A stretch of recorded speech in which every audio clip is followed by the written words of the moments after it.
culture à présent, avec une exposition unique et extrêmement intéressante. Jan Peiming face à Courbet, un corps à corps que l'on peut voir pour un mois encore au musée Courbet à Ornans dans le Doubs, là même où Gustave Courbet est né, il y a tout juste 200 ans, où il y a vécu, où il venait souvent se ressourcer. Séverine Petit, merci d'être avec nous pour nous en parler. Vous êtes chargée des projets muséaux au musée Courbet.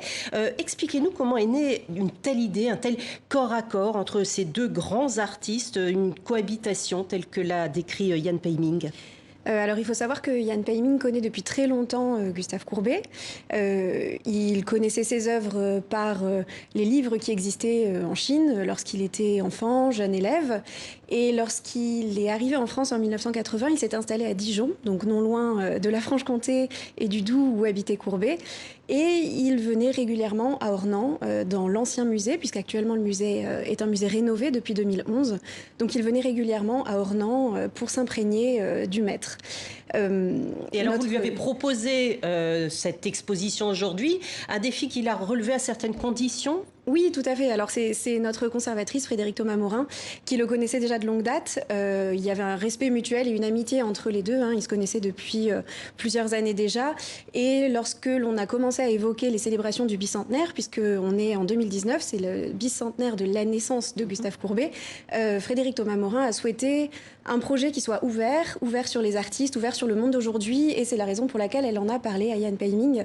Donc ils ont discuté ensemble de la faisabilité de ce projet. Et effectivement, il y a eu une condition. Alors, c'était une condition qu'on a été ravis d'accepter. Il se trouve que le département du Doubs a acquis l'ancien atelier de Courbet à Ornans.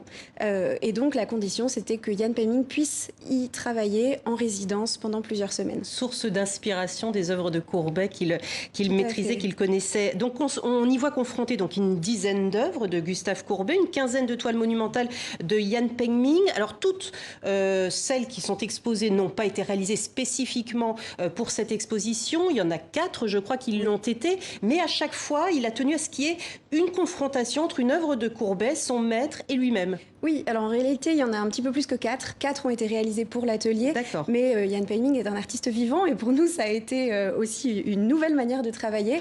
Et donc, il a aussi réalisé des œuvres un petit peu au dernier moment en lien avec Courbet, comme par exemple un très beau portrait de Victor Hugo qui s'appelle « À Victor Hugo, promesse tenue », puisque Courbet avait souhaité faire le portrait de Victor Hugo et n'avait pas pu le faire. Donc oui, c'était des œuvres, il y a des œuvres réalisées pour l'occasion, pour l'exposition, et d'autres œuvres qui sont des œuvres de Jan Peiming qu'il a choisi de mettre un petit peu en résonance, en dialogue avec les œuvres de Courbet. Non dans une réinterprétation, c'est vraiment pas ce qu'il a fait, ce qu'il a souhaité faire, mais dans une conversation avec les œuvres de Courbet. Est-ce qu'il vous a expliqué ce qu'il trouvait comme point commun qu'il est avec Gustave Courbet? Alors des points communs, il y en a beaucoup.